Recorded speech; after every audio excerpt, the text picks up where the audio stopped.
Ok, bon, nous allons commencer. Bonsoir à tous. J'espère que vous allez très bien et que vous passez un bon week-end. L'idée, quand même, de cette série de mythes qu'on fait dernièrement, c'est avoir des gens dans les différents domaines du numérique, quand même, qui vont venir aujourd'hui partager, quand même, leurs connaissances, leur usage, en fait, et qu'est-ce qu'ils pensent, en fait, de ce qu'on a aujourd'hui, qui est l'intelligence artificielle dans tout ce que nous faisons. Donc, nous sommes à la troisième épisode de cette série de mythes. Aujourd'hui, nous sommes avec Wadoud et Monsieur Amen. Nous les remercions pour leur disponibilité. Donc, je vais les laisser la parole d'abord se présenter et nous allons démarrer. Bonsoir, Amen. Merci. Hello de nouveau, Taïwo. Bonsoir à tous. Bonsoir. C'est toujours un plaisir de me retrouver dans des événements pareils pour échanger, discuter, partager et tout. Donc, généralement, c'est pas dans le seul sens. Autant nous partageons quand nous intervenons, autant aussi nous apprenons des participants. Donc, c'est toujours bien. Moi, c'est Ahmed. Bon, c'est Ezekiel, normalement, le premier prénom. Si vous voulez, appelez-moi Ahmed, il n'y a pas de souci. Euh, je suis un développeur senior Angular. Récemment, GDE, Google Developer Expert en Angular.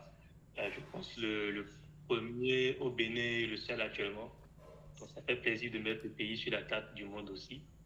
Voilà, je travaille avec l'IA au quotidien, moi je dirais, hein, depuis l'année passée.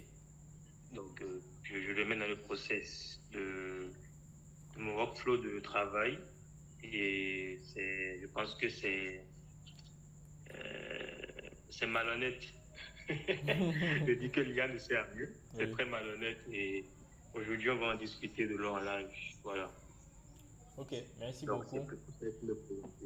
Ouais. Merci beaucoup. Moi, je vais expliquer un petit truc rapidement, peut-être pour des gens qui sont dans le mythe et qui ne savent pas.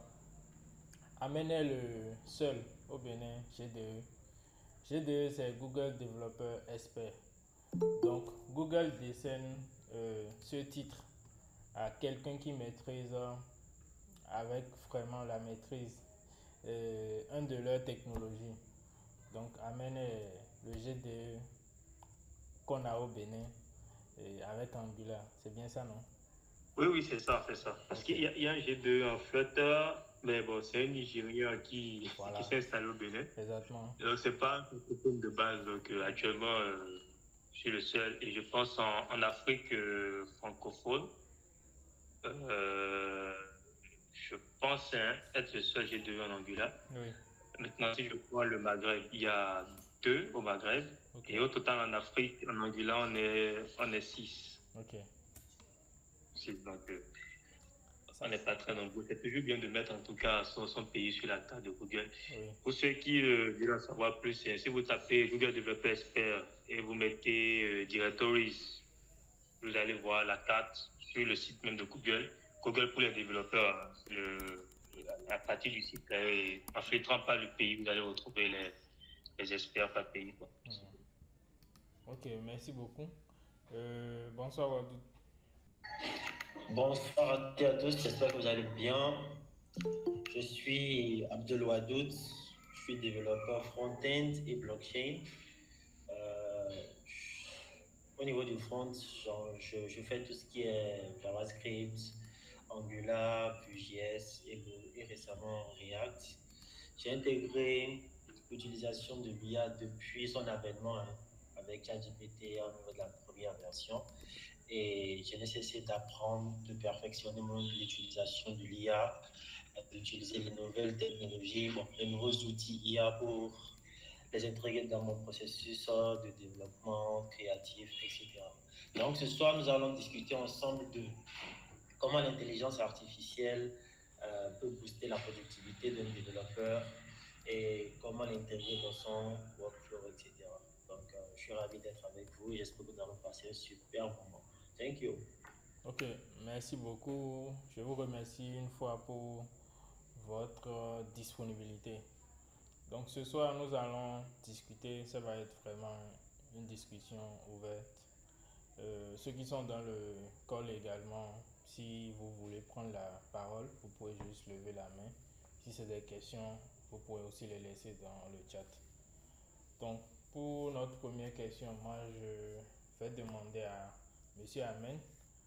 Il nous a déjà dans sa présentation, il nous a déjà fait savoir que voilà, lui, il utilise déjà, il fait quand même l'usage de l'IA dans son travail et il a notifié en fait que ça ne serait rien, ce serait pas intéressant de dire que l'IA ne sert à rien. Donc en fait, vu que nous sommes là avec des profils développeurs, il va essayer de nous dire aujourd'hui en quoi l'IA est utile pour lui dans ce qu'il fait déjà en fait. Ok, merci pour la question, Taïro.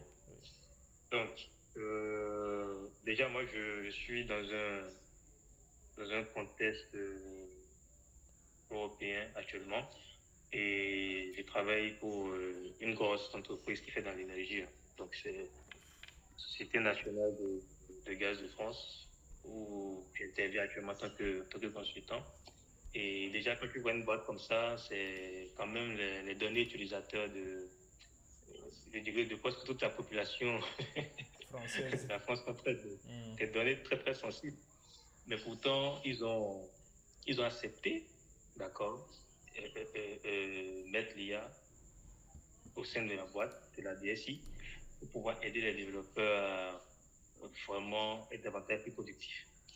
Donc, aujourd'hui, nous utilisons la suite IntelliJ, d'accord, JetBrains, et nous avons du Copilot dans comme outil de travail. D'accord, nous avons des licences Copilot et ce que nous utilisons. Au début, c'était JetBrains AI. Donc, en fait, ils sont entrés dans une comparaison de rapport qualité-prix. D'accord, donc, au début, c'était JetBrains AI qu'on utilisait et après, on a mis des licences Copilot. Maintenant, c'est pas expérience, hein, parce que tu es développeur et que tu as quand même le niveau en tout ce qui est algorithmie, tu vois, tout ce qui est de base, et tu as aussi tes skills par rapport au framework que tu utilises. D'accord, moi je fais du Angular Ionic et tout ça, et que tu commences à interagir avec une IA générative spécialisée dans le code, tu boostes davantage ta productivité, d'accord? C'est-à-dire si tu es un développeur qui a un peu le niveau et que tu mets l'IA à côté, tu passes à un développeur 10 fois plus productif. D'accord. Parce que pendant je dirais quoi, tout au long de mon parcours là-bas et tout, il y a eu à gérer des alternants, des stagiaires et tout, à qui volontairement on a coupé l'accès à ces outils-là. Pourquoi? Parce que le niveau, la base requise pour pouvoir utiliser à bon escient et en étant productif l'IA, on juge que c'est pas encore d'actualité au fait pour eux. Vous voyez? Oui. Donc, aujourd'hui, moi je suis pour qu'on utilise l'IA pour un développeur qui a fait ses preuves, un développeur qui maîtrise quand même tout ce qui est lié à la programmation et à son framework de prédilection. L'IA, il va beaucoup plus vite, mais lorsque tu fais face à un développeur que je ne qualifierais pas de médiocre, c'est dans ce sens que je vais, Oui. et que tu peux donner l'IA, il a plein de codes qu'il pourra générer, mais là où ça coince, ça revient en revue de code. Parce que, comme je le dis toujours, on est dans beaucoup plus de respect, mettre en place un process de code review sur chaque MR. MR quand tu fais du GitLab et PR quand tu fais du GitHub. Donc, c'est là que ça coince, c'est là qu'on sent que, voilà, on ne te refuse pas d'utiliser l'IA pour générer le code, mais quand même, le code qu'il a généré, comment tu le comprends? Est-ce que c'est pas un code buggé? Parce que oui, il y a des bugs qu'on appelle des bugs dormants, c'est-à-dire l'IA t'a généré du code, tu as copié-collé dans ton projet. Sur le coup, ça marche, mais ça ne prend pas en compte tous les cas possibles par rapport à la logique méthodologique. Tu vois? Oui. Et là, quand on te dit, tiens, il y a un bug à tel endroit, tu as du mal à faire évoluer ton code parce que le code généré par l'IA, au prime abord, tu n'as rien compris de tout ça. Et je tiens à rassurer tous ceux qui sont dans le code ici que l'IA, il bug. En gros, il te génère du code que tu penses être correct et tout, mais au fond, parfois, il t'invente des livres qui n'existent pas. Il t'invente des fonctions qui n'existent pas. Moi, ça m'est déjà arrivé plusieurs fois de... C'est aussi des cas comme ça où il me crée des built-in features d'Angular qui n'existent pas. Parce que je lui ai posé une question de me résoudre ça. Il me crée des choses. Je dis, ouais, champion, toi, tu as atteint un niveau de démence totale. Donc, si tu n'es pas compétent ou si tu n'as pas l'expertise dans ton domaine, comment tu sauras que, tiens, telle information que l'IA m'a générée est erronée? D'accord. Donc, pour résumer, moi, c'est aujourd'hui un couteau à double tranchant. Si tu es bon et que tu fais de l'IA, tu es 10 fois plus fort. Mais si tu n'es pas bon, tu n'es pas assez bon. Et limite, tu as atteint encore un niveau de junior. Moi, je te déconseillerais l'IA. Parce que si tu le fais, tu es 10 fois plus médiocre. Pourquoi? Parce que tout ce qui va te générer, tu vas absorber. Oui. Tu vas devoir tester avant de commencer à voir les erreurs qui te remontent. Et en même temps, tu n'apprendras rien. D'accord? Parce que je vois sur la discussion passée et tout, l'IA devient un souci pour toi quand tu n'as pas encore une base solide dans ce que tu fais. Et quand il te génère des choses que tu ne maîtrises pas, tu penses que tu es en train de communiquer, mais à la fin, quand tu te mets dans une situation qui est similaire, mais qui n'a pas les mêmes, comment dirais-je, entre input et output, tu es perdu. Donc, je ne vais pas me reposer la parole, je vais laisser Abdul aussi répondre, je suppose, à la même question. Ok, merci beaucoup. Wadoud, tu as la parole. Peux-tu répéter la question, s'il te plaît? Oui, c'est de dire en fait l'usage que tu en fais aujourd'hui avec l'IA dans ton quotidien et comment tu penses que ton avis par rapport à l'usage de l'IA en général pour les développeurs. Ok, super. Mon avis ne va pas tellement s'écarter que celui d'Ézéchiel. Donc, actuellement, comme Ézéchiel l'a dit, tu utilises l'IA en tant que développeur confirmé. Tu es 10 fois, voire 20 fois beaucoup plus productif qu'avant. Mais dès que tu ne maîtrises pas les concepts de base liés à l'algorithmie, au design pattern, de toute la façon, à ce niveau, tu ne sais même pas quoi demander à l'intelligence artificielle pour te fournir de bons résultats. Donc, c'est important pour un développeur de maîtriser les bases avant de sauter sur n'importe quel outil IA. On peut pas juste aller et lui dire, crée-moi une application, crée-moi tel code. Ça ne marchera jamais. Ça peut sortir quelque chose, mais pour des projets professionnels, ça passe pas. Ça passe pas. Donc, il est très important pour un développeur qui veut utiliser l'intelligence artificielle de s'assurer qu'il a les bonnes bases dans ce qu'il fait, que ce soit en algorithmie, que ce soit au niveau de ses frameworks de prédilection. C'est important qu'il puisse maîtriser les concepts. Et je rejoins Ezekiel en disant que l'IA, il peut inventer des librairies juste pour résoudre des problèmes. Ça m'est aussi déjà arrivé parce que je tenais des possessions pour chez qui il voulait résoudre un problème. Il me demande l'installation d'une librairie JavaScript. Je me dis, j'ai jamais entendu parler de cette librairie. J'arrive à l'installer. J'accepte l'installation, ça dit que ça n'a pas trouvé. Et je fais la recherche et je vois que c'est quelque chose qui n'existe pas. Donc, un développeur junior peut par exemple à ce niveau se dire, ah ouais, pourquoi ça ne marche pas et forcer alors que la librairie n'existe pas. Tu ne peux pas forcément avoir le réflexe d'aller chercher.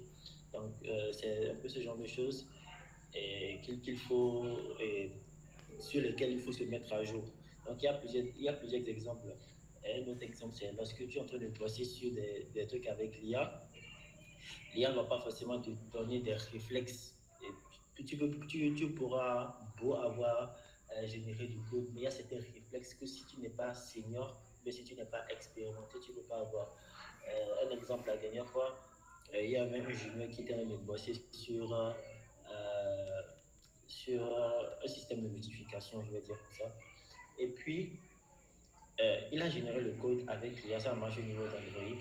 Maintenant, ça ne marchait pas au niveau ça ne marchait pas au niveau de iOS. iOS.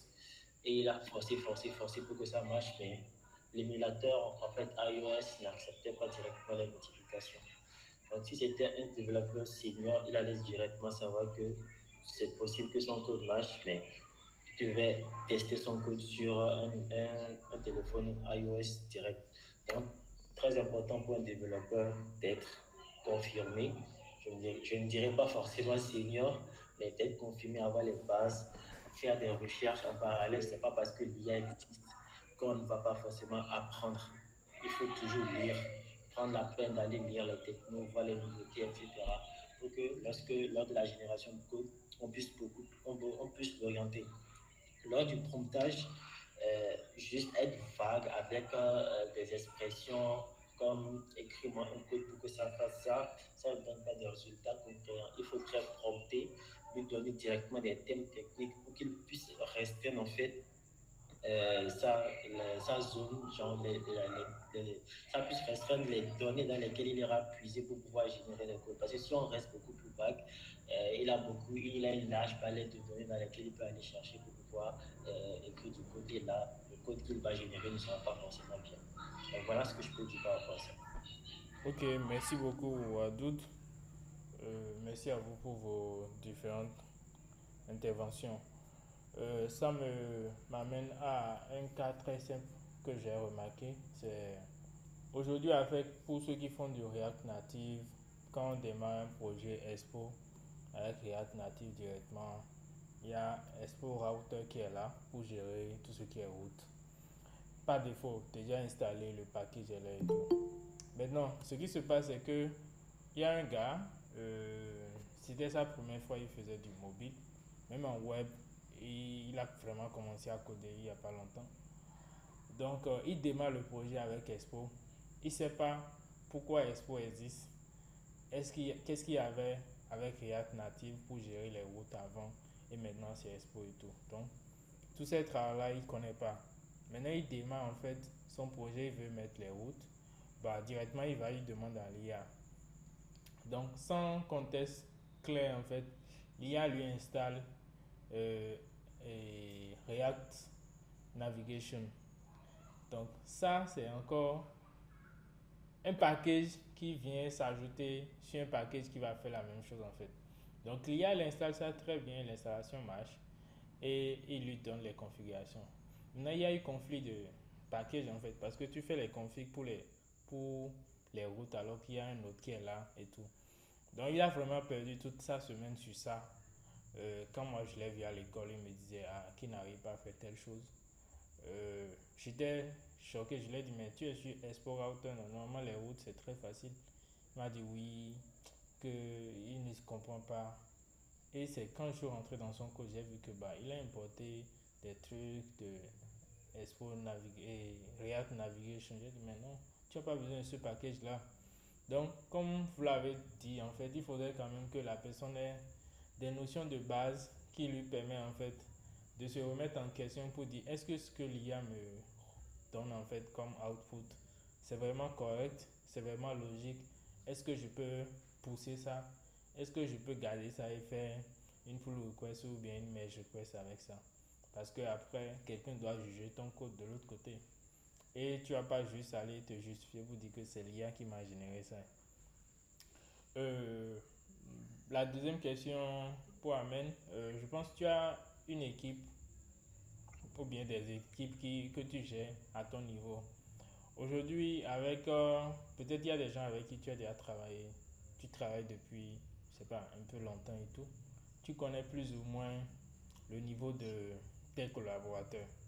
Donc aujourd'hui, avec l'avènement des IA, en fait, comment tu t'en sors pour vraiment t'assurer que euh, la personne va évoluer, comment on appelle-t-on, de façon technique et tout. Un exemple simple, tu sais que cette personne, il maîtrise telle chose sur cette techno et tout, et tu sais le temps que ça le prend pour te réaliser telle tâche, telle chose et tout.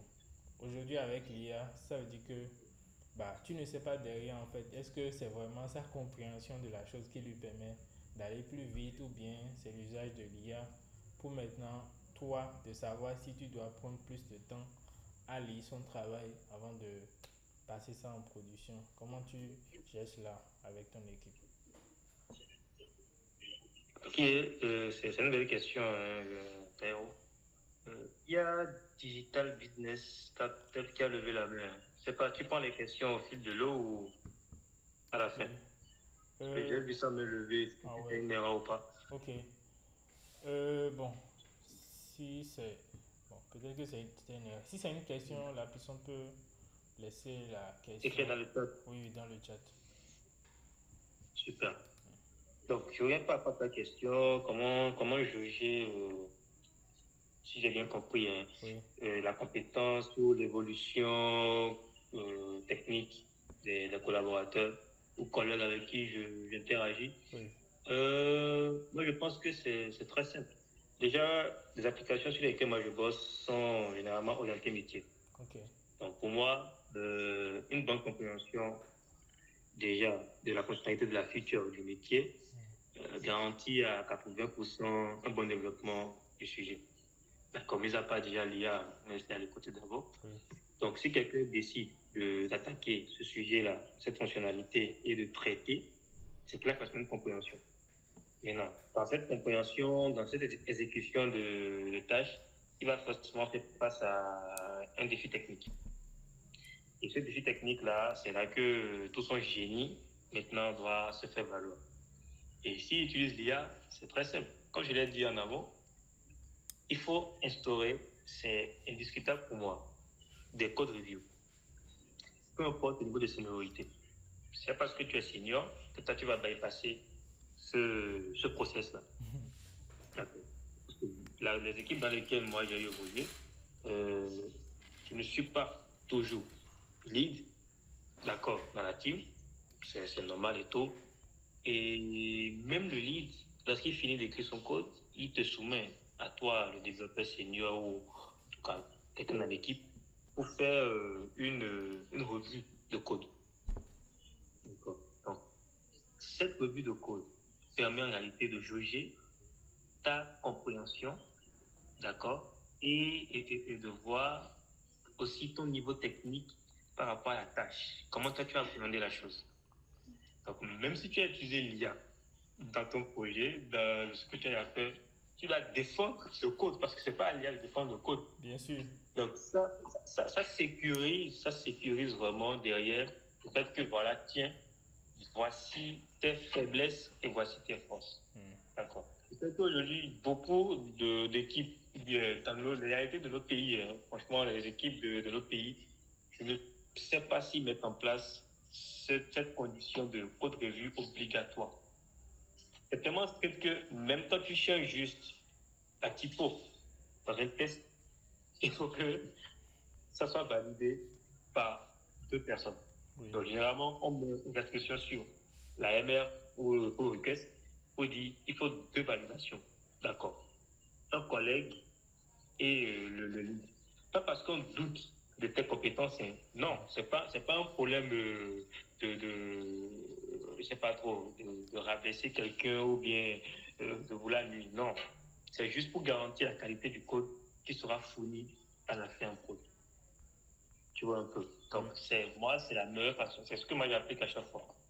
Avant d'envoyer quelque chose, même si c'est un règlement de recette, juste pour pouvoir faire la recette avant de passer en pré-prod ou bien en prod, oui. il faut forcément checker si le contexte et le code fourni est de qualité. Parce que je dirais quoi? La sagesse nous amène lors de la revue de code, même si c'est que c'est de l'IA qui a généré le code, tu ne vas pas tirer sur ton collègue, sur ton collaborateur. Non, il faut quand même être dans une diplomatie pour ne pas que les égos, bien l'attaque personnelle, tout ça.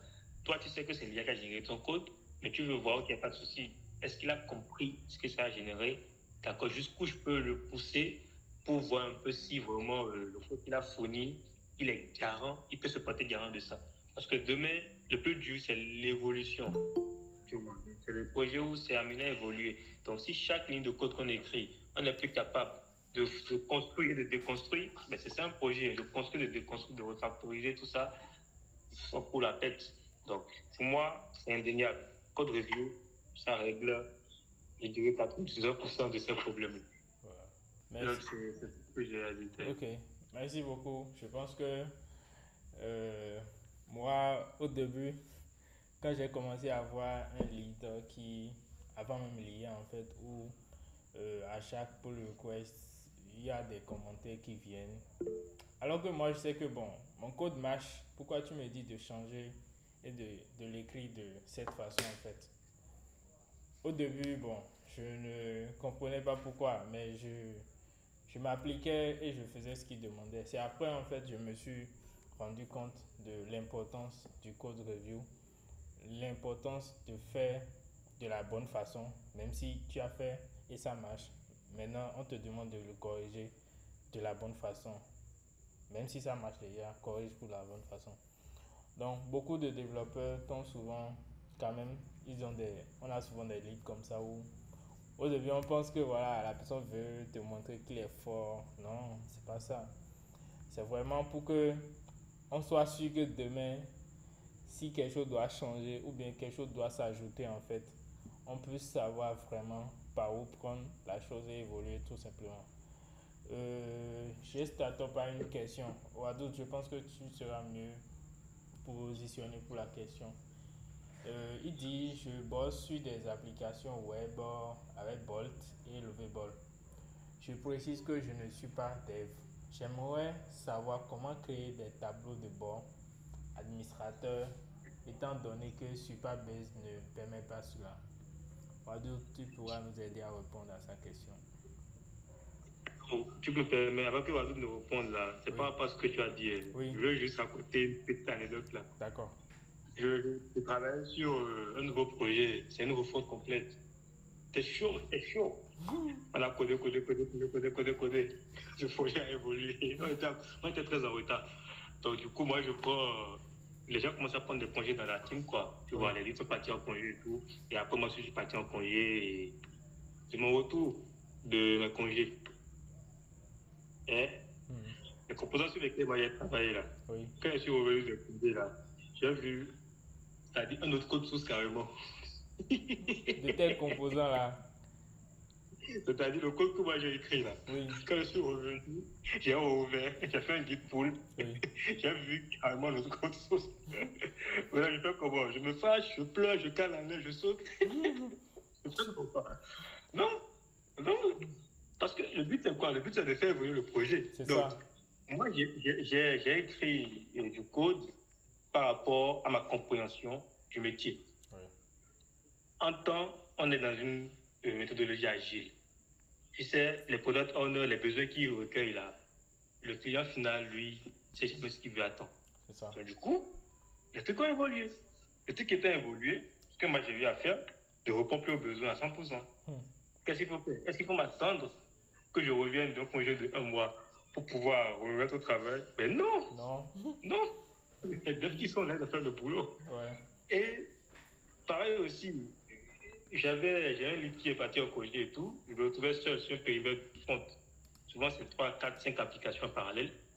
Mais il fait tellement de choses que quand il est venu à son retour, lui aussi, il a fallu du temps maintenant pour comprendre à nouveau, tu vois, les parties développées en son absence et tout pour qu'il se remette dans le code.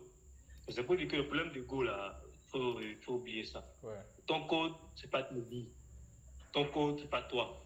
Donc, du coup, quand tu fais une code review et qu'on te met plein de commentaires, même les leads aussi reçoivent des commentaires. Parfois, le lead, il fait des choses et tout, et il laisse des commentaires. Ça peut arriver parfois, mais c'est aussi bon de savoir que les autres aussi, ils font des erreurs, quoi. Tu vois, donc c'est pour dire que c'est le métier et non la personnalité. C'est tout ce que je voulais dire comme anecdote. Ok, merci beaucoup. Donc, Wadou, tu vas nous aider à répondre à la question qui est là en commentaire. Ok. C'est une très belle question. Et pour répondre à cela, je dirais que Bolt peut gérer ça. C'est vrai que je n'ai pas encore fait de dashboard avec Bolt, mais de la manière dont j'ai vu l'outil, de la manière dont j'ai vu comment il travaille, comment ça fonctionne, je pense que ça peut bel et bien gérer. Le souci, c'est connaître en fait les différents outils qui te permettent de gérer un dashboard, de coder un dashboard. Je ne sais pas quel genre de dashboard tu as envie d'avoir. Tu peux vouloir un dashboard visuel avec des graphes, avec des statistiques, différents types de graphes. Il suffit d'aller savoir quels sont les différents outils qui peuvent me permettre de le faire. Donc, je prends par exemple Chart.js parce que c'est ça que moi j'utilise. Donc, quand tu veux ton dashboard de façon visuelle comme ça, tu dis, bon, toi-même d'abord, tu installes la librairie, tu installes ça dans ton projet et tu demandes juste à l'IA d'utiliser Chart.js avec les données qu'il a. Je ne sais pas, peut-être que tes données sont en mock ou tes données, bon, quand je dis mock data, les mock data, ce sont des données fictives que toi-même tu mets dans ton application pour ne pas attendre le backend et pour ne pas attendre les données fournies par les API afin de voir un peu comment les données s'affichent chez toi.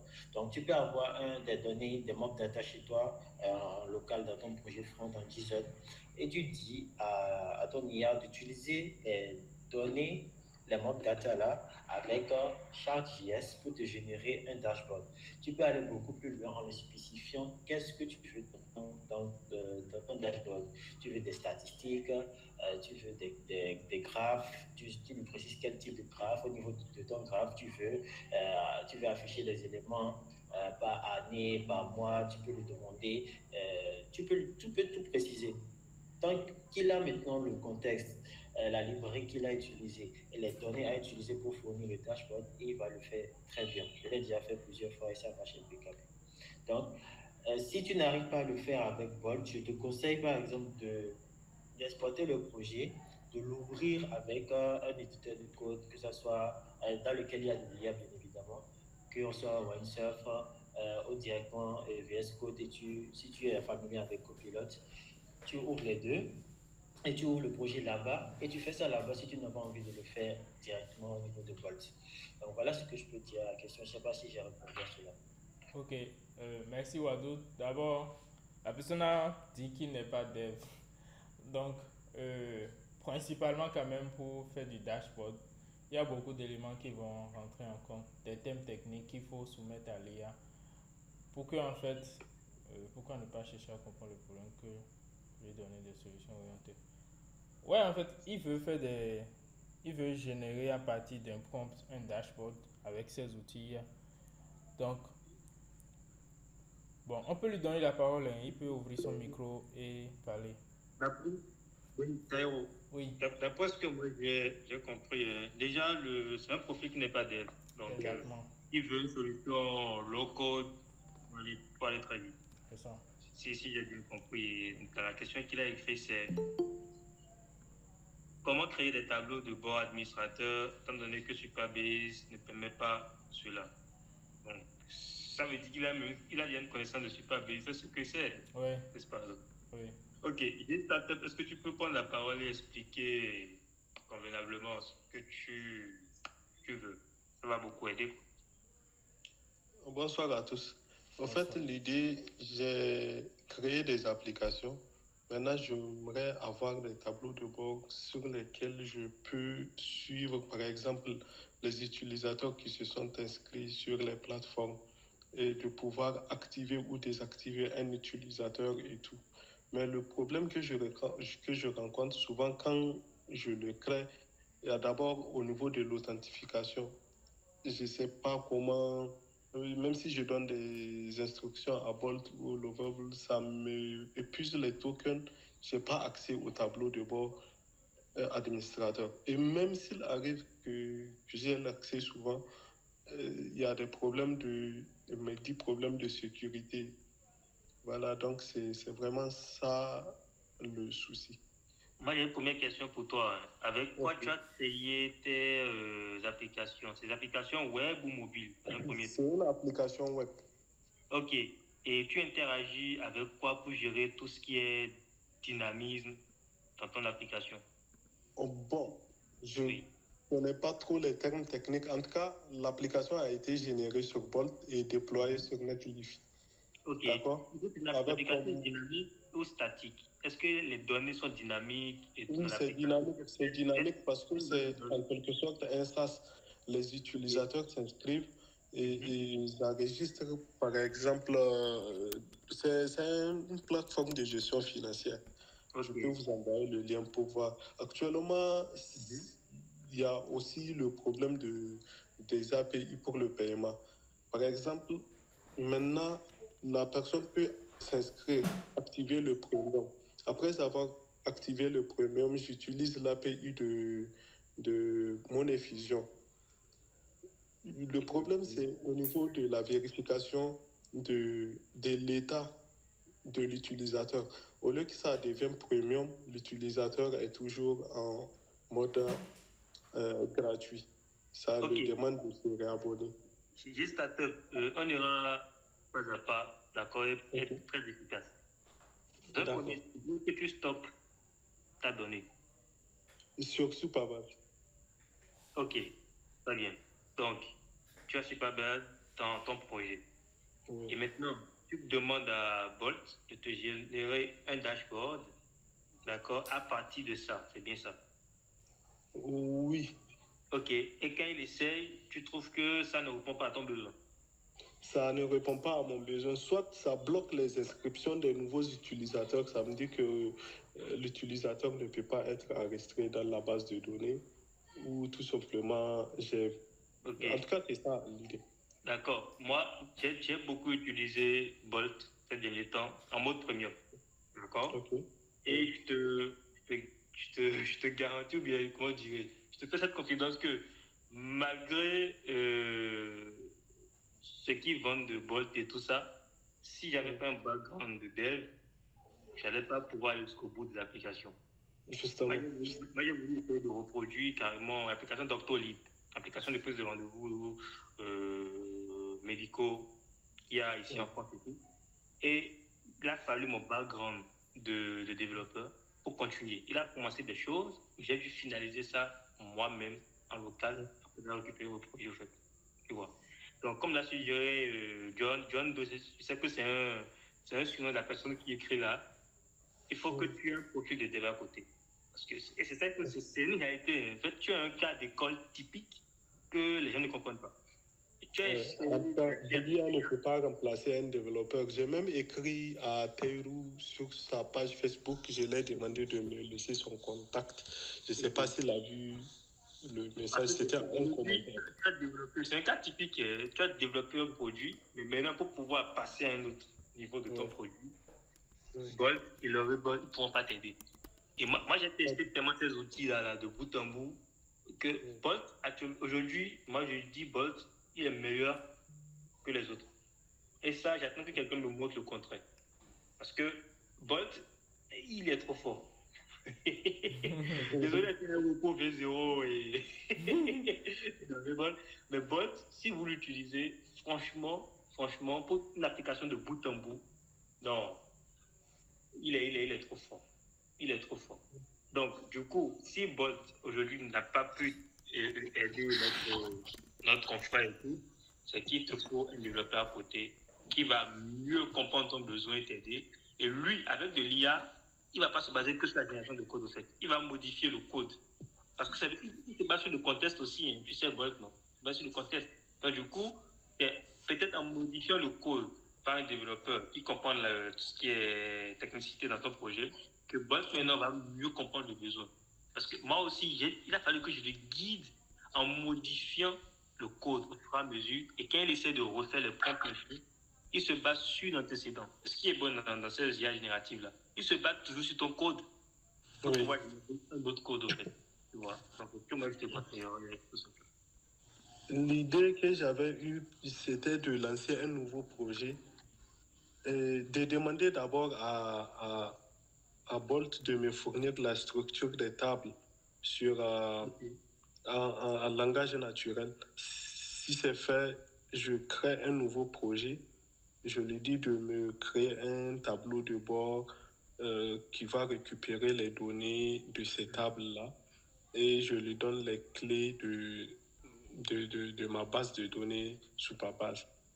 Donc, Mais est-ce que tu as assez de tokens? Actuellement, tu es en Bolt Premium ou tu es en oui, Bolt? j'utilise les premiums. Ok. De combien? De $20 là? Ah non. Est-ce que ça m'a coûté plus de... En tout cas, la première plateforme, avant de comprendre comment ça fonctionne, ça a épuisé beaucoup de tokens, environ 400 tokens. $400 autant pour moi. Ah, ok, parce que c'est 1 million de tokens Bolt, ils vont. Ouais, Oui, c'est ça. c'est un million, oui, je vais dire $400. Waouh. C'est pas rien. c'est pas mal. La première application, elle date de 6 mois maintenant que j'ai. En tout cas, depuis que Bolt était nouvellement sorti, c'est en ce moment-là que j'ai. Ouais.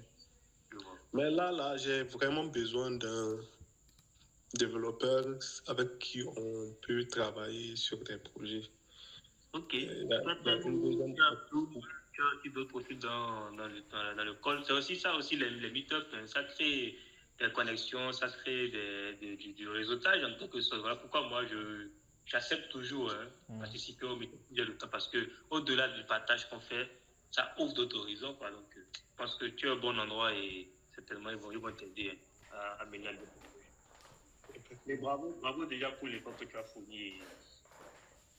C'est super pour un Andé, franchement, bravo. Ouais. Ok, merci. Ok, mais merci beaucoup, Ahmed. D'abord, je vais m'excuser. Je pense que j'avais fait une publication quand même sur Facebook où il avait laissé un commentaire en demandant mon contact. Sauf à la minute, je suis rentré dans une réunion et après, franchement, moi, je ne me rappelais plus de c'était quelle publication pour quand même remonter. J'ai déjà oublié le nom de la personne qui avait quand même aussi laissé le commentaire. Je m'excuse beaucoup pour ça. Je vais laisser mon numéro dans le chat si besoin. C'est un numéro WhatsApp. On pourra discuter pour voir dans quelle mesure vous aider. Merci. Après la question là. Bien reçu, merci. Ok, merci. Donc Amen nous a déjà dévoilé que voilà, il est un très bon fan de Bolt.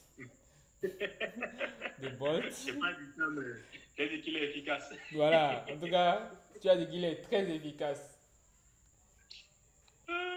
Est-ce que la raison pour laquelle moi je suis allé, j'ai touché Bolt, c'est parce qu'on vendait le fait qu'il pouvait reproduire les maquettes. Donc, quand lui envoie une maquette, bon, le lien d'un frame au niveau de filament, il est capable de le reproduire. Et franchement, j'ai été déçu. J'ai été déçu par ce qu'il a produit. Donc, ça ne m'a pas permis de continuer vu que moi, Copilot me satisfaisait déjà. Ça me satisfaisait très bien. Donc, je pense que, Ça date de quand, ton histoire de maquette là? la semaine passée. Bro, Boss, tu as bien fait. tu veux me bâtir, comme on le dit. Non, c'est la vérité. C'est la vérité. J'ai utilisé ça pour 2 maquettes. J'ai utilisé Volco. En tout cas, j'ai suivi une vidéo dans laquelle c'était un Américain, je ne me rappelle pas exactement, où lui faisait les tests. J'ai dit, ok, moi, si j'ai des maquettes à ma disposition, je vais essayer de faire les tests. Tu es en mode freemium ou en mode premium? Il est en free. Hein. En mode freemium. Voilà. En free. J'ai remarqué que Bolt là, suivant le mode dans lequel tu es, il te génère ce qu'il a envie. C'est ça, c'est exactement ça. C'est pas bien de faire ça comme ça. Donc, à quel moment ils attirent les clients? Moi, j'ai remarqué beaucoup plus le contrôle au niveau du chat GPT. En tout cas, s'il y a des gens qui sont dans le chat qui me contredisent, ils peuvent le dire. Quand moi j'utilise chat GPT en mode free, j'ai l'impression qu'il se donne à fond pour répondre à ma préoccupation. Mais dès que je suis passé en mode j'ai pris le plan de $20 là, à chaque fois que je pose une question, j'ai l'impression qu'il se limite. Comme maintenant je suis en free, et en chat GPT+, j'ai l'impression qu'il se limite, il fait que ce soit moi qui fasse plus les efforts pour lui poser les bonnes questions. C'est toi qui es devenu plus intelligent que l'IA. Voilà, c'est ce que je voulais demander. Parce que la dernière fois, il me disait ça, et je lui dis que, mais, moi, je ne peux pas... Non, c'est pas... Non, c'est pas ça. En fait, je vous réexplique si vous n'avez pas compris. On a compris, hein. Quand je suis en chat GPT free, et que j'utilise et que je le prompte pour qu'il me donne un résultat spécifique, j'ai beaucoup plus l'impression qu'il se force à me donner de bons résultats. Et je suis dit, ok, ChatGPT est bon. Si je passe à la version ChatGPT+, je sens qu'il va beaucoup plus me donner des résultats approfondis sans perdre le contexte, etc. Mais dès que je passe à ChatGPT+, et que je décide, je lui pose la même question, il ne va pas me répondre comme il m'avait répondu quand j'étais en free. J'ai l'impression que maintenant que je suis en chat GPT+, il est paresseux. Ils m'ont eu, donc ils n'ont pas envie de faire les efforts pour... J'ai l'impression que c'est ton agent qui te fait mal. Peut-être que les deux, l'impression... C'est totalement une impression et je pense qu'elle est valide. Son agent lui fait mal et il est devenu plus intelligent que l'IA. Oui. Parce que la dernière fois, il me parlait du cas. En fait, moi, j'ai dit, moi, par exemple, j'utilise... Dans l'entreprise, on a un chat GPT premium quand même, que j'utilise souvent. Mais pour mon propre compte personnel, j'utilise DeepSeek à la place. Et je ne peux pas accepter ce qu'il est en train de me sortir là, en fait. Parce qu'il y a des choses que moi, je demande au niveau de ChatGPT qui est en premium là, et j'ai vraiment détail près en fait ce que je veux. Alors que sur DeepSeek, vu que je suis en mode free là, j'ai pas vraiment tout le contexte, tous les éléments en fait dont j'ai besoin en fait. Je pense que Amen a pris la peine de peser ses mots en disant que Bolt cher, parce que je pense qu'il avait demandé dans la communauté les IA que les gens utilisent pour générer. Oui, il y a quelques semaines là. Voilà. Ouais, il a fait le tour. Voilà. J'étais sûr en fait que vous avez fait le tour. Parce qu'après, vous êtes quand même revenu faire le point en fait de ce qui vous a satisfait. Maintenant, peut-être que ça dépend aussi de l'humeur de l'IA. Est-ce que tu dis bonjour très cher Bolt, vénéré, vénérable? Est-ce que tu en sens qu'il a commencé à donner du boulot? Parce que quand il se fâche, c'est pas bon, hein? Peut-être que toi, tu ne le sauces pas, il y a quelqu'un d'autre qui vient le saucer avant de lui demander quoi que ce soit. Qui c'est qui se dit le plus offrant, hein? C'est ça, c'est une IA, c'est une femme, c'est une IA. Donc. Arrêtez ça. Moi, peut-être que tu as raison, parce que autant les outils qu'on m'a envoyés, certains me disaient que c'était beaucoup plus juste pour eux, autant pour moi, c'était pas bon. Ouais. Donc, je me dis, tout est question de la façon dont il conçoit l'interface que tu lui fournis. Encore que moi, je me basais carrément sur des screenshots. D'autres me disaient, si tu branches le Figma, il te génère et tout, mais je me dis, je branche le Figma comment? Le projet Figma, il n'est pas public. Donc là, on m'a conseillé d'autres outils qui sont carrément des outils de no-code, d'accord? Un peu comme des sites de Webflow là, qui reçoit le lien Figma. Et bon, moi, je n'ai pas voulu aller là-bas. Moi, je me suis dit, j'ai un screenshot, tu n'interfaces et reproduis-moi ça. Et c'est Bolt seul qui s'est approché au maximum du résultat. Même si ce n'était pas très propre, mais c'est lui qui a fait le maximum, quoi. Ça, c'est mon expérience et jusque-là, il n'y a pas de dessus quand je l'utilise, quoi. Voilà. En tout cas, ce que j'ai remarqué, quand le design c'est que des layouts, ouais, les IA arrivent à gérer. Mais quand le designer, il est assez créatif et qu'il a foutu le bordel dans son design, et que tu envoies ça à une IA, c'est quasiment impossible. Il te ralentit même. Donc, j'ai remarqué quelque chose, mais c'est vrai qu'il ne peut pas, genre, tu peux pas lui envoyer les screenshots pour qu'il puisse te reproduire le design. Mais quand tu décris ce que tu vois et que tu lui envoies ça, le résultat, il n'y a pas de différence, le cap est vraiment énorme. Il essaie quand même de reproduire ce que tu lui as dit de faire. Donc, actuellement, si on me remet une maquette, si c'est qu'il n'y a pas beaucoup de choses superflues, j'envoie le screenshot, il n'y a pas de problème. Mais quand ça commence par être un peu compliqué, je vais m'asseoir, je vais décrire ça et lui envoyer ça. Donc, quand je décris la maquette et je l'envoie, je ne décris pas toute la maquette, je prends des sections que je décris, que j'envoie. Et le résultat est quand même assez propre et il le reste un custom avec quelques allers-retours dans le résultat. Non, mais tu n'as pas tort, je suis vraiment en phase avec toi. Parce que ce que moi j'avais sur le jeu là, c'était une timeline, au fait, au milieu de la page, tu vois, avec des informations à gauche, à droite, disposées. Ouais. Donc, là, c'était C'est Non. pas critique pour Si lui. c'est ça, c'est il peut gérer ça facilement. Si c'est ça, il peut gérer ça facilement. On Voilà. n'a même pas besoin de l'envoyer. Il suffit de lui faire de code-moi une timeline, tu le dis, le design, même tu lui décris un peu le design et puis ça passe et le code en 2-3 mouvements. Tu décris comment, tu lui envoies le code couleur. Non, ce qu'il dit, c'est comme si tu décrivais une image que tu as devant toi, quoi. Exactement. En gros, il y a une maison de telle forme, d'accord, si c'est une maison R+1 avec ce style, quoi. Tu décris l'image. Je pense que c'est ce que tu dis, Abdul. Oui, c'est bien ce que je dis. Et je lui précise aussi le code couleur. Genre, je lui dis, voilà la couleur qu'il faut utiliser. Je lui mets peut-être l'hexadécimal de la couleur. Je lui dis, le bouton est à tel niveau. Je sais pas, le logo, ils l'ont mis en haut à droite. Il y a il y a des vecteurs de décoration en bas, grand au milieu, ce genre de choses. Quand je fais ça et je finis, et je lui envoie bon, j'ai les fichiers, par exemple, s'il y a les logos, s'il y a des vecteurs de décoration, s'il y a beaucoup de choses, je mets ça dans la structure du projet et je mets souvent, bon, pour ne pas trop lui demander du travail, des efforts, je vais lui spécifier aussi les chemins d'accès à ces différents vecteurs. Je donne les vecteurs là de telle sorte qu'il puisse reconnaître. Donc, c'est après ça que je laisse le travail, genre je le laisse faire et puis c'est bon quoi. Ok, ok, c'est une bonne astuce. Moi, je pense Je que pense quand même. Vas-y. oui, je pense que dans mon cas, j'ai beaucoup utilisé Lovable.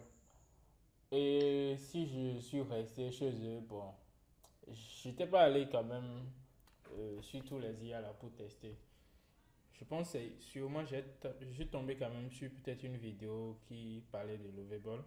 J'ai testé parce que là, en fait, j'avais un projet à rendre rapidement et j'avais pas de design pour le projet. J'en avais même parlé à Wado si tu te rappelles. Donc, moi, je suis allé tester quand même les premiers tokens là sur Lovable. Et franchement, au deuxième rendu, ce que j'avais, moi, j'étais satisfait. Et ce que j'ai fait simplement pour savoir si je suis sur la bonne voie, parce que j'ai pas de maquette, j'ai récupéré le code, j'ai envoyé ça sur mon Git. Je suis allé déployer ça sur Vercel. Et j'ai envoyé le lien à la cliente pour savoir, bon, vu que j'ai pas de design, est-ce que la structure que je veux prendre là, c'est pas encore fini, mais est-ce que ce que tu vois là déjà, là, ça te plaît? Et la personne dit, waouh, non, c'est très bien, maintenant voilà nos couleurs, voilà et tout. Donc, et directement, moi, je suis passé à la caisse de Lovable, j'ai payé, j'ai continué. Oui, en fait, j'ai continué. Je me suis dit, bon, lui, il est déjà dans mon contexte, il a déjà les infos que je veux, en fait. Donc, je le pousse plus loin et j'aurai mon résultat, en fait. Et franchement, j'ai payé l'abonnement sur 2 mois. Tous les 2 mois, c'était très rentable pour moi. Et j'ai rendu mon travail et tout. Sauf que, ce que je déteste beaucoup chez ces IA là, pour n'importe quoi, ils vont commencer à vouloir t'installer des packages. Exactement. Tu as raison. Ok. Justement, je voulais en parler au début, mais je me suis dit que ça allait revenir sur moi dans la suite du mythe. En fait, quand tu commences par développer, bon, je pense que la dernière fois, avec Junior, vous avez parlé du PRD. Oui. Donc, moi, je lui envoie pas le PRD. Je lui envoie un prompt. Et mon prompt a plusieurs parties. Et dans la première partie de mon prompt, il y a le stack technique. Genre, tout ce dont j'ai besoin, j'avais déjà bossé ça en parallèle. Bon, au début, je dis, bon, je prends un exemple tout simple. Dans mon projet, j'ai besoin de Next, Tailwind, j'ai besoin de Lucide pour les icônes. En fait, c'est après avoir testé que je me suis rendu compte qu'il faut le préciser ça. Parce que si tu prends exemple, tu lui dis que je veux des icônes. Il ne sait pas qu'il y a Lucide dans ton projet. Lucide, Lucide c'est une librairie pour les icônes. Il va aller prendre des icônes de front house.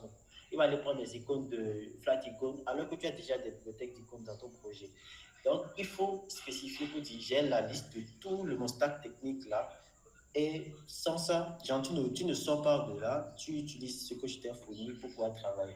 Tu lui précises plusieurs types de contextes comme ça, que ce soit pour le design système, que ce soit pour les fonctionnalités. Parce que même au niveau des fonctionnalités, il peut quand même déraper, te produire des fonctionnalités dont tu n'as pas besoin. Donc, il y a plusieurs parties où il faut vraiment le limiter pour lui dire reste dans ce contexte, ne bouge pas. Sinon, il va déraper. Donc, c'est ce que je peux dire par rapport à ça. Ouais, je l'ai compris, je vais dire tardivement et tout. Donc, et ce que je fais désormais, c'est que voilà, dès que je sais que c'est quand même du UI, il veut me reproduire et que je ne l'ai pas envoyé une photo et que je lui explique juste le contexte. Ah, j'ai besoin d'une page avec telle section, telle en fait. C'est que je lui dis, ok, moi, je ne veux pas que tu m'installes un package pour les icônes. J'utilise React Icon par exemple. Je lui dis React Icon, il va l'utiliser. Je lui dis que s'il y a lieu d'utiliser un composant, de ne pas installer un package. Je le fais vraiment en HTML. Maintenant, s'il pense que le composant doit être réutilisé, de le sortir en composant réutilisable et de l'utiliser. Et quand je lui mets ces guidelines-là, je pense que il essaie de respecter au maximum et il continue. En fait, le truc banal, en fait, c'est ça qui fait qu'aujourd'hui, peut-être souvent, on peut rapidement détecter les sites, les landing pages rapidement qui sont faits avec ces IA-là. Et tous, ils utilisent les suites icônes. Et tous, ils utilisent les suites icônes. Et tous les IA, je ne sais pas pourquoi, ils aiment beaucoup les shadows. Je ne sais pas si vous avez remarqué. Tu lui demandes, tu lui demandes de te faire un bouton, il va mettre un shadow. Tu lui demandes de te faire un input, il va mettre un shadow. En fait, je ne sais pas pourquoi, mais j'ai beaucoup remarqué ça. C'est savez que quand j'avais un gars qui travaillait avec moi et tout, euh, quand il m'envoie un design là, il sait qu'il a encore un niveau très bas. Quand il m'envoie un design et que je vois Shadow, je sais que c'est l'IA et il ne peut pas nier. Quelqu'un a posé une question ou bien c'est... Non, je suis d'accord avec toi, Sissi. C'est comme nous sommes un peu à l'ère où ChatGPT est sorti et que tout le monde voulait publier des tests sur LinkedIn et tout. Ouais, Tu sentais que bon, ça, c'est l'intelligence artificielle. Donc, actuellement, nous sommes à cette ère pour le code, pour le développement. oui. Donc, si tu es basique dans ce que tu vas écrire, il va te sortir quelque chose de générique Mhm. que n'importe quel malin aussi peut sortir en deux, trois mouvements. Ce qui fait que quand tu publies ton site, on sent que ça, c'est clairement de l'IA. Donc, il faut avoir un peu ce qu'il a appelé une personnalité assez forte Mhm. pour que, lorsque tu vas prompter ton IA, tu puisses ressortir en fait de ta personne dans ton propre pour que l'output qu'il te sorte soit quand même différent de ce qui est générique. Donc, c'est la même chose au niveau des textes.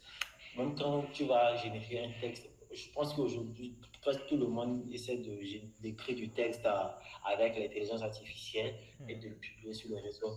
Moi, je ne trouve pas, il n'y a pas de souci avec ça. L'outil est là, tu l'utilises bien. Là où j'ai un souci avec, c'est tu ne peux pas juste demander à ChatGPT, écris-moi un texte sur telle chose et tu copies, tu colles, tu vas Mhm. dans là, il faut y mettre du tien.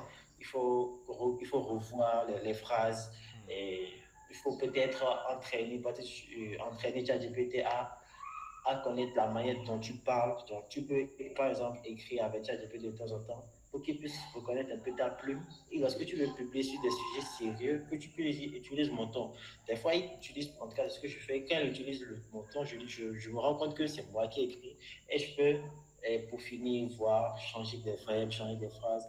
Donc, c'est la même chose qu'il faut faire aussi au niveau du code, surtout au niveau du design. Parce que si on n'a pas, avec ce qu'on est en train de faire, tu codes sans design, il va faire quelque chose de générique. Donc, Oui. il faut quand même trouver, il faut quand même essayer de développer. Là, maintenant, il ne s'agit plus de designer. Donc, il faut quand même essayer d'aller nourrir son esprit créatif afin de pouvoir le restituer sous format de texte parce que le design à la fin, c'est la façon, c'est ce que tu as vu ailleurs, que tu vas venir dire que je veux quelque chose comme ça. Et aussi ta créativité qui va jouer et la manière dont tu vas décrire ce que tu as en tête qui va jouer pour que tu puisses avoir un design assez singulier qui te représente toi au lieu d'avoir quelque chose de générique. Ouais, ça c'est très important. Et dernièrement, ce que moi j'essaie de faire, quand j'ai pas de maquette et que je veux quand même, j'ai une idée de comment je veux que il me propose un design par rapport à ça. Je fais des wireframes sur à tablette là rapidement, je fais des captures d'écran et je lui envoie ça. Et avec ça, en fait, aussi, il arrive à se focaliser sur ça et proposer un élément de réponse. Il y a ce John, je ne sais pas qui est caché derrière, qui est là depuis nos premiers meets en fait. La personne réagit toujours dans les commentaires, souvent pour répondre aux questions également, souvent pour donner des solutions en fonction du débat qui est là. Mais on ne sait pas c'est qui John.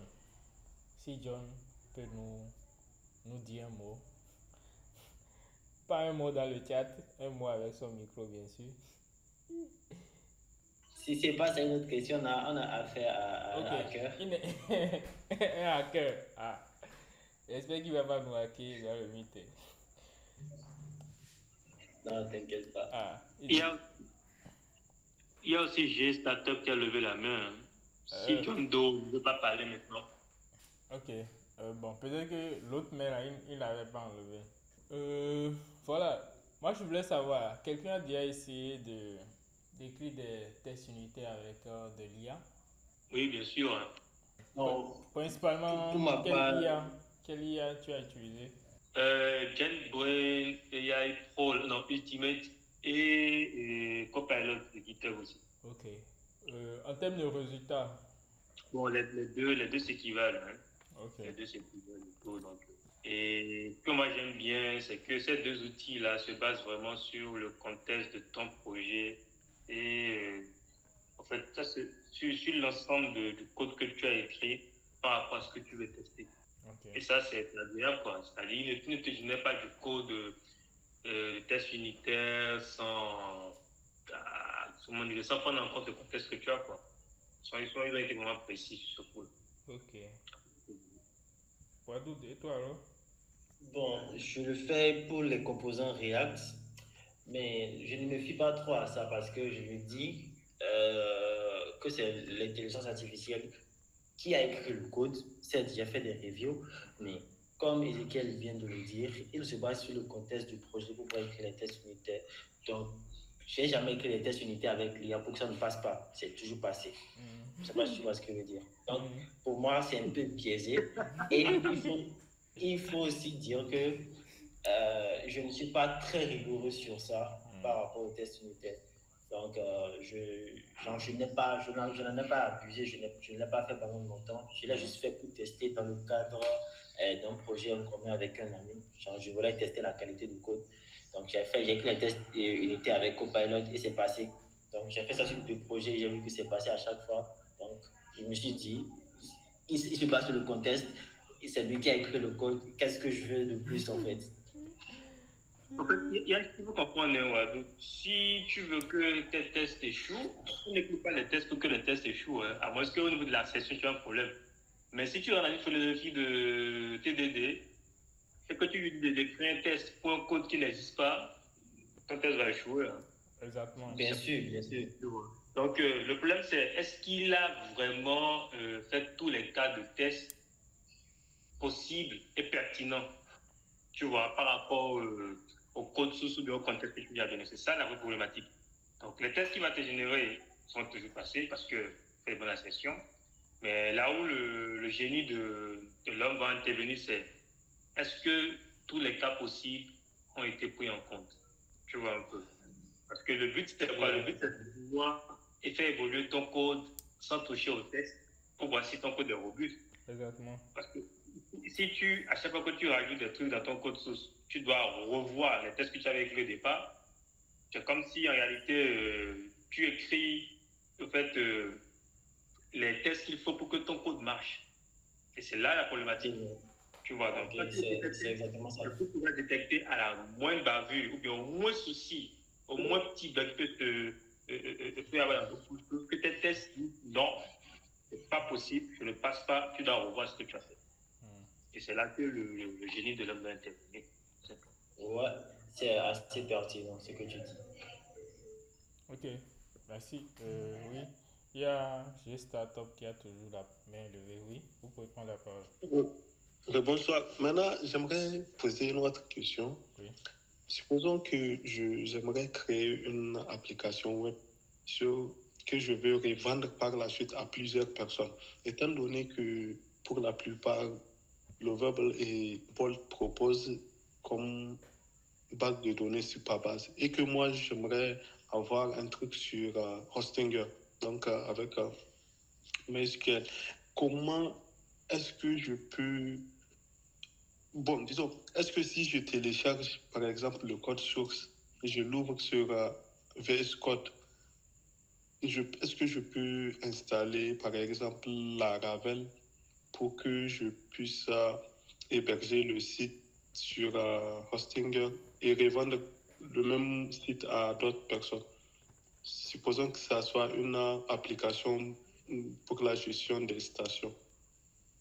Ok, donc en gros, c'est un SaaS pour du B2B. Donc en fait, Voilà. chaque client a ses sessions et ses données qui sont pas mélangées des données des autres, c'est bien ça. Voilà. Oui, carrément pour ça, c'est que vous devez avoir un profil back-end et toute l'architecture en fait back-end de ce logiciel-là. Parce que vous devez avoir la main sur les données, tout ça, vous pouvez l'héberger sur Hostinger comme vous voulez. Ouais, il faut vraiment que vous ayez un profil back-end qui va vous accompagner sur ce volet-là. C'est bien faisable. L'idée, c'est de faire les trucs comme je les vois sur le site Code Canyon, là où on achète les scripts prêts à l'emploi. Il suffit juste de déployer sur Hostinger et puis le SaaS est prêt à être utilisé. Est-ce que c'est possible de faire le front-end sur les intelligences artificielles et faire la même chose avec, comment on appelle là, Lovable ou Bolt? Amen, tu as un mot pour lui? En fait, ce que moi je veux que tu normalises, c'est que tu ne pourras pas atteindre ton objectif à 100% uniquement via les prompts que tu fais sur voilà, tout bien Rebel of It, tu vois.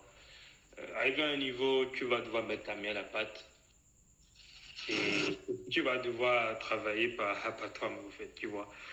Parce que si c'est si simple que ça, tout ce qu'on aurait à faire, c'est lorsqu'on a un produit qui est coupé déjà en tâches ou bien en tickets via des PO là, ils vont prendre leur ticket, mettre ça dans un outil là, et ça va aller générer le métier, quoi, tu vois. Donc, c'est quand tu es dev que tu remarques même beaucoup plus la limite de l'IA, tu vois.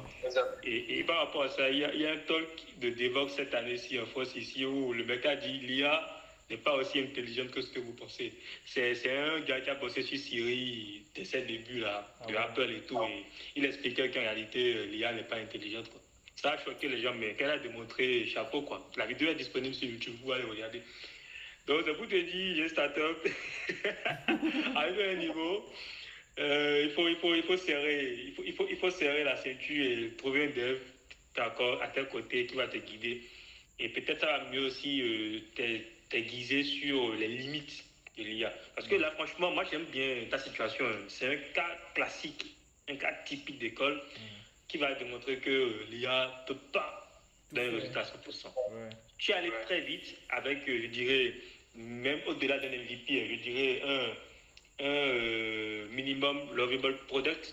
Aujourd'hui, tu es allé très loin. Mais là, pour scaler maintenant ton produit, il te faut un dev. Tu vois, il te faut un dev. Malheureusement, c'est ça. Il faut que nous aussi on mange, quoi. Sinon, c'est pas bien. Oui, justement. J'espère que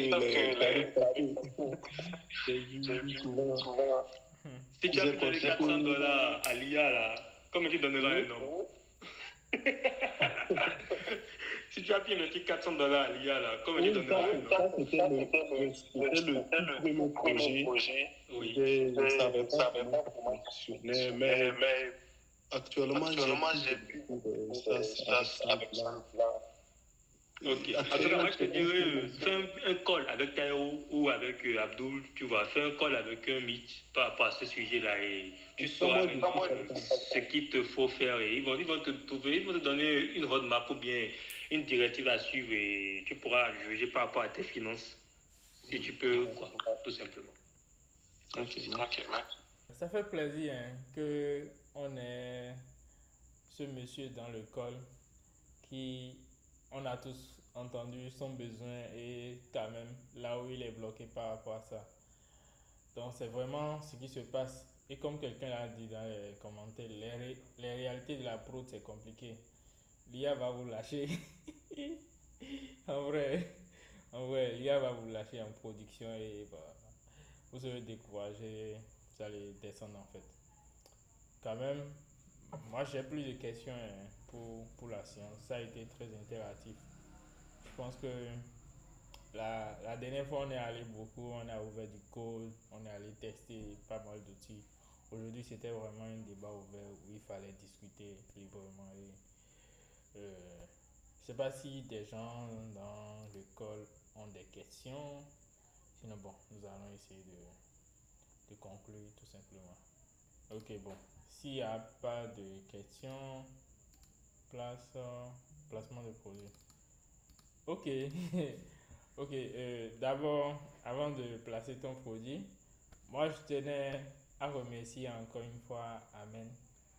Parce que, comme il a dit, lui, en fonction vraiment de sa disponibilité, à chaque fois que je l'écris pour un besoin de j'ai un métier, telle chose, j'aimerais que tu interviennes. Franchement, il a été toujours disponible pour nous. Il nous a également accompagnés plusieurs fois sur un challenge que j'organise souvent pour que les développeurs front-end essaient de s'exercer entre eux et aller en fait apprendre des autres. Cette année, avec les avènements de l'IA et tout, on réfléchit de comment est-ce on va cadrer la chose quand même pour avoir vraiment de quoi challenger les gens. Je pense que ça va venir d'ici juillet, si tout se passe bien quand même. Également, pour ça, je vais quand même revenir en discuter avec vous tranquillement. Je vous remercie toujours vraiment. Ça fait plusieurs métiers qu'on a essayé de faire ensemble. Je ne me rappelle plus du nombre déjà. Et merci pour votre disponibilité. Et encore une fois, félicitations pour ce profil de GDE. Ce profil de GDE. Bon, placement de produit. Bon, Wadoud, il va laisser un lien dans le chat. Je préfère qu'il laisse le lien dans le chat avant la fin. Ok, je vais laisser le lien dans le chat alors. Oui. C'est pas moi qui ai laissé le lien actuellement. Oui, il a une masterclass en fait qu'il organise. Il y aura les détails sur le lien quand même. Sur vraiment la prise en main de certains outils. Vraiment, je pense que c'est en présentiel et tout. Il y a les détails sur le lien qu'il a envoyé là. Vous pouvez cliquer et également il faut laisser ton numéro au cas où des gens veulent poser des questions par rapport à ça principalement. Donc, je vous remercie à tous. En tout cas, le plaisir est pour nous aussi. Hein. Merci à toi. Oui. Ok, mais merci Cissé pour l'invitation et j'espère qu'on aura encore d'autres séances de ce genre pour partager, échanger sur les nouvelles technologies. C'est pas forcément l'intelligence artificielle, on est vraiment ouvert à tout. Donc, peu importe le sujet, tant que ça concerne la tech, l'informatique, on reste disponible. Ok, merci beaucoup. Merci pour votre présence et on se dit à la prochaine. La semaine prochaine, on aura des designers. Donc des designers qui font du UI et du UX. Donc, comme d'habitude, je vais partager les informations sur les réseaux et tout. Les gens pourront s'inscrire. On va se retrouver au mercredi soir. Donc, merci à tous et on se dit à la prochaine.